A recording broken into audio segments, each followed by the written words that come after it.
ہم وہی کہیں گے جو ہمارا دین ہم کو بتاتا ہے.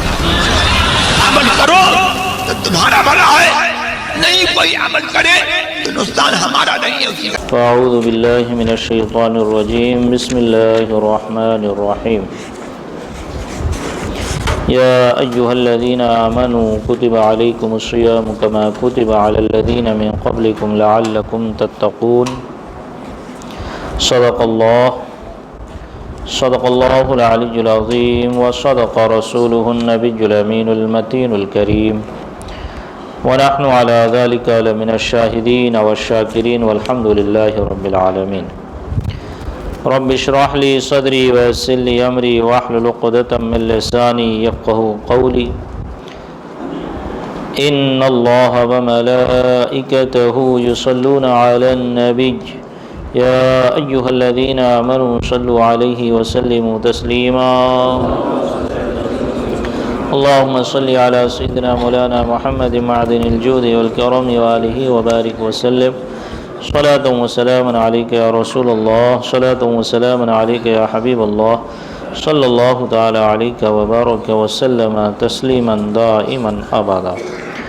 عزیزان ملت اسلامیہ، رفیقان گرامی، اللہ تبارک و تعالیٰ کا فضل اور اس کا احسان شامل حال رہا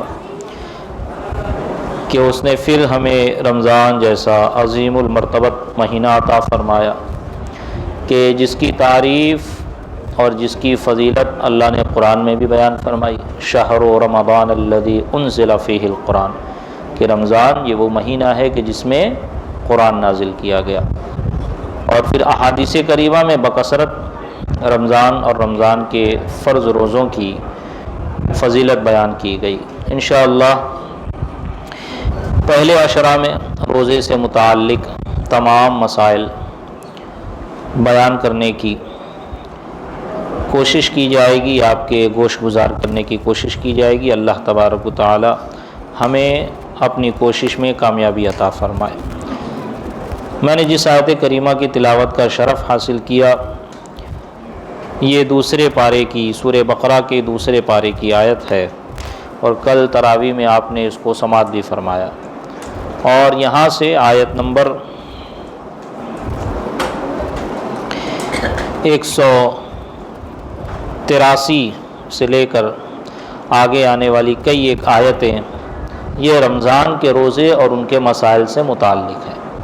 اللہ تعالیٰ ارشاد فرماتا ہے، اے ایمان والو، تم پر روزے فرض کیے گئے جیسا کہ تم سے پہلوں پر روزے فرض کیے گئے تھے تاکہ تم متقی پرہیزگار ہو جاؤ.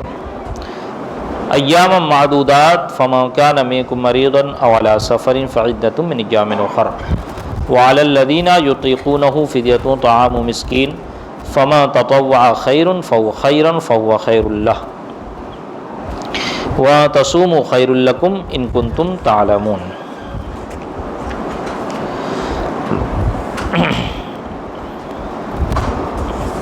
یہ روزے کتنے دنوں کے ہیں؟ تو فرمایا ایام معدودات، چند دنوں کا روزہ ہے نا. کہ ایمان والے تم پر روزے فرض کیے گئے. کتنے روزے فرض کیے گئے؟ 10 دن، 20 دن، 25 دن، 30 دن، سال بھر، زندگی میں ایک بار یا ہر سال؟ کب؟ تو فرمایا یہ روزے تم پر فرض کیے گئے چند دن. اور یہ چند دن کتنے ہیں؟ تو پورے رمضان کے روزے ہیں، چاہے وہ 29 کا مہینہ ہو یا 30 کا مہینہ ہو،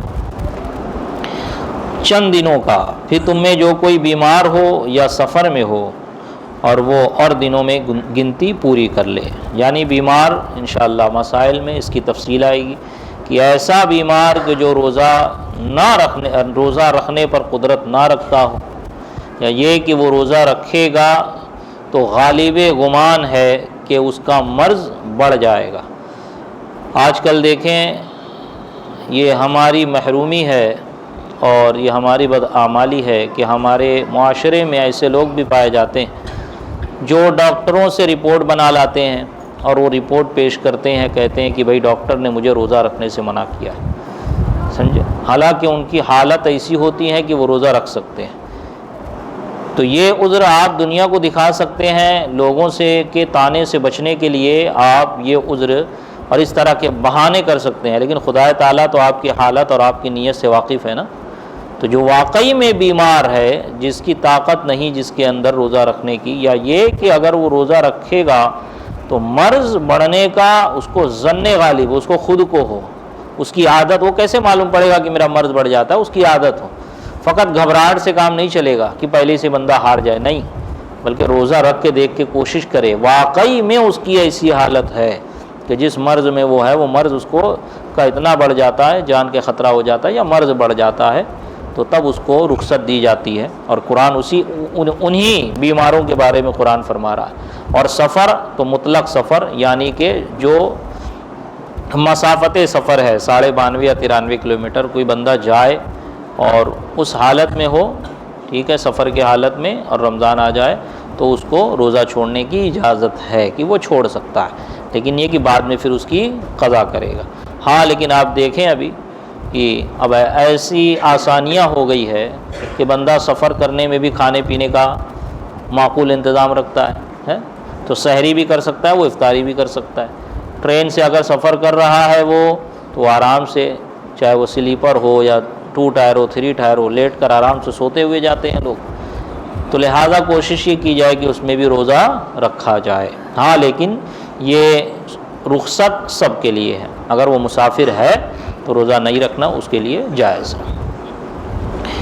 جو کوئی بیمار ہو یا سفر میں ہو وہ اور دنوں میں گنتی پوری کر لے، اور جو طاقت نہیں رکھتے وہ فدیہ دیں۔ جو طاقت نہیں رکھتے روزہ رکھنے کی وہ فدیہ دیں، کہ طاقت ہی نہیں ہے، جیسے شیخ فانی جسے کہا جاتا ہے، اتنا بوڑھا آدمی کہ یعنی کہ اب اس کے ٹھیک ہونے کی کوئی امید ہی نہیں ہے نا، عمر کے ایسے پڑاؤ میں پہنچ چکا ہے، اسے شیخ فانی کہتے ہیں۔ ایک مثال دے رہا ہوں میں فدیہ کی، انشاءاللہ وہ کفارے وغیرہ میں اس کی سارے مسائل آگے آئیں گے، تو وہ فدیہ دے دیں، اور ایک روزے کا فدیہ صدقہ فطر، ٹھیک ہے۔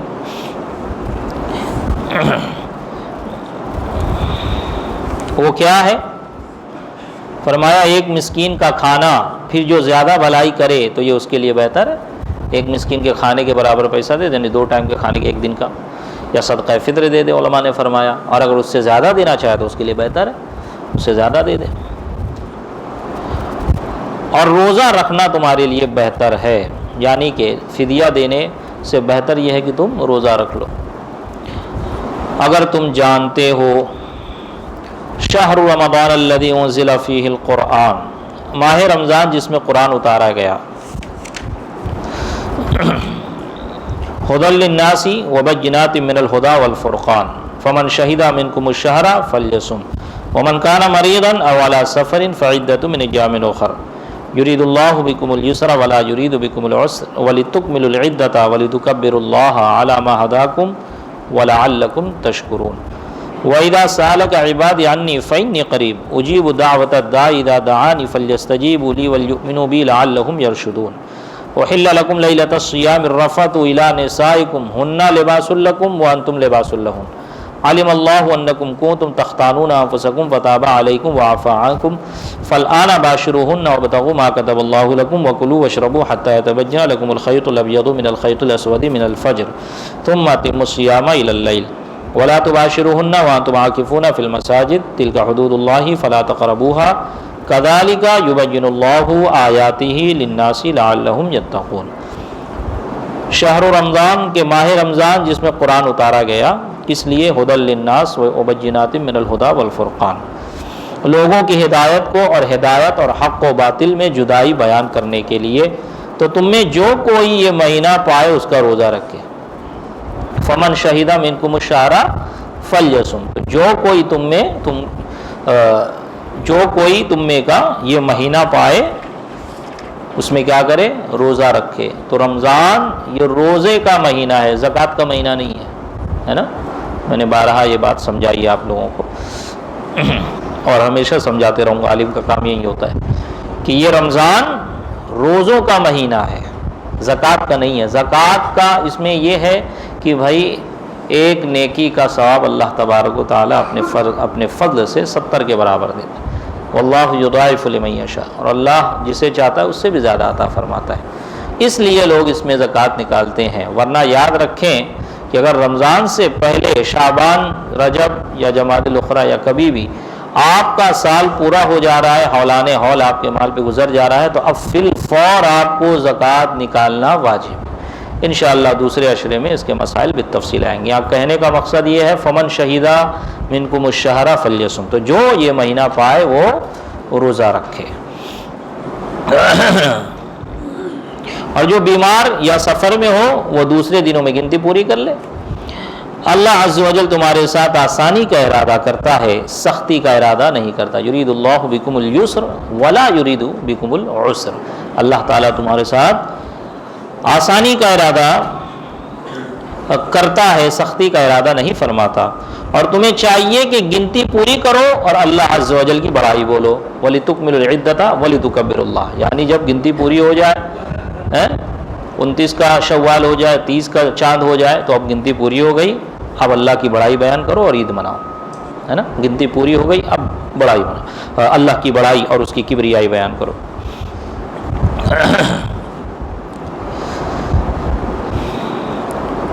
اور تمہیں چاہیے کہ گنتی پوری کرو اور اللہ عز و جل کی بڑائی بولو کہ اس نے تمہیں ہدایت کی، اور اس امید پر کہ اس کے شکر گزار ہو جاؤ۔ اور اے محبوب صلی اللہ علیہ وسلم، جب میرے بندے تم سے میرے بارے میں سوال کرے، وَإِذَا سَأَلَكَ عِبَادِي عَنِّي، اے میرے محبوب جب میرے بندے تم سے میرے بارے میں سوال کرے، فَإِنِّي قریب، تو فرما دو کہ میں بہت قریب۔ اور اے محبوب صلی اللہ علیہ وسلم جب میرے بندے تم سے میرے بارے میں سوال کریں تو میں نزدیک ہوں، دعا کرنے والے کی دعا سنتا ہوں، اور جب وہ مجھے پکارے تو انہیں چاہیے کہ میری بات قبول کریں اور مجھ پر ایمان لائے، اس امید پر کہ راہ پائیں۔ تمہارے لیے روزہ کی رات میں عورتوں سے جماع حلال کیا گیا، أُحِلَّ لَكُمْ لَيْلَةَ الصِّيَامِ الرَّفَثُ إِلَىٰ نِسَائِكُمْ، ہے نا۔ پہلے یہ حلال نہیں تھا، پہلے کی شریعتوں میں عورتوں کے پاس رات میں بھی جانے کی اجازت نہیں۔ شریعت محمدیہ میں فقط جماع سے رکنا افطار تک، جیسے افطار بندے نے کر لیا، مغرب سورج ڈوب گیا، مغرب کا وقت آ گیا، اب وہ کھانا بھی کھا سکتا ہے اور اپنی بیوی کے قریب بھی جا سکتا ہے۔ تمہارے لیے روزہ کی رات میں عورتوں سے جماع حلال کیا گیا، وہ تمہارے لیے لباس ہے اور تم ان کے لیے لباس ہو۔ اللہ عز و جل کو معلوم ہے کہ تم اپنی جانوں پر خیانت کرتے ہو، تو وہ تمہاری توبہ قبول کی اور تم سے معاف فرمایا، تو اب ان سے جمع کرو اور اسے چاہو جو اللہ عز و جل نے تمہارے لیے لکھا، اور کھاؤ اور پیو اس وقت تک کہ فجر کا سپید ڈورا سیاہ ڈورے سے ممتاز ہو جائے، پھر رات تک روزہ پورا کرو اور ان سے جماع نہ کرو، اس حال میں کہ تم مسجدوں میں معتکف ہو۔ یہ اللہ عز و جل کی حدیں ہیں، ان کے قریب نہ جاؤ۔ اللہ عز و جل اپنی نشانیاں یوں ہی بیان فرماتا ہے کہ کہیں وہ بچیں۔ یہ آیت ہے سورہ بقرہ کی، جس میں اللہ تبارک و تعالیٰ نے روزہ، رمضان، اعتکاف اور اسی کے ساتھ ساتھ کفارہ، فدیہ، تمام مسائل اس میں اللہ تبارک و تعالیٰ نے ذکر فرمائے، اور اسی کے ساتھ ساتھ احادیث کریمہ میں بھی اس کے مسائل ذکر ہوئے۔ تو اب اسی کی تفصیل مسائل میں آئے گی، احادیث میں آئے گی، اور اسی سے جو مسائل استخراج و استنباط ہوں گے اسی کو ہمارے فقہائے کرام نے فقہی کتابوں میں مدون کیا، اس کی تدوین کی۔ آئیے ایک دو حدیث سماعت فرما لے برکتاً، انشاءاللہ کل سے احادیث روزے سے متعلق سماعت کی جائے گی۔ صحیح بخاری اور صحیح مسلم میں ابو ہریرہ رضی اللہ تعالیٰ عنہ سے مروی، حضور اقدس صلی اللہ تعالیٰ علیہ وسلم فرماتے ہیں، جب رمضان آتا ہے آسمان کے دروازے کھول دیے جاتے ہیں۔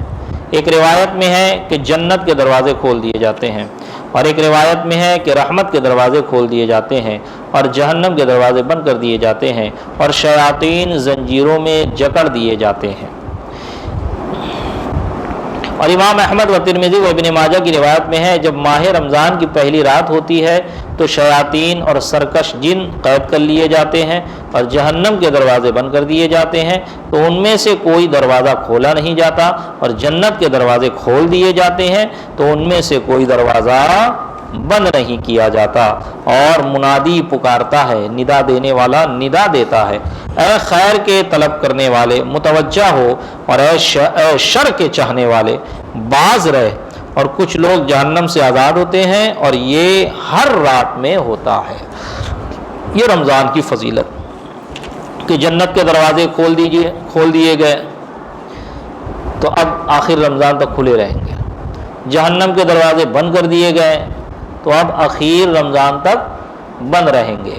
اور پھر منادی پکارتا ہے، پکارنے والا کیا پکارتا ہے؟ کوئی خیر طلب کرنے والا کہ اسے خیر عطا کی جائے، ہے کوئی، اور جو شر طلب کرتا ہے، جو شاردین ہے، وہ اپنے شر سے باز رہے۔ اور ہر رات میں رمضان کی کچھ لوگوں کی بخشش ہوتی ہے، اور یہ پورا رمضان اسی طرح اللہ تبارک و تعالی تمام لوگوں کی، مسلمانوں کی، مومنین کی بخشش فرماتا ہے۔ اور ایک روایت میں آیا کہ جتنے آخر رات میں، یعنی کہ جو رمضان کی آخری رات ہوتی ہے، اس میں رب تبارک و تعالی ان تمام لوگوں کی تعداد کے برابر مسلمانوں کی مغفرت فرماتا ہے جتنا کہ اس مہینے میں سب کی مغفرت فرمائی۔ یہ رمضان کی خاصیت، اس کی فضیلت ہے۔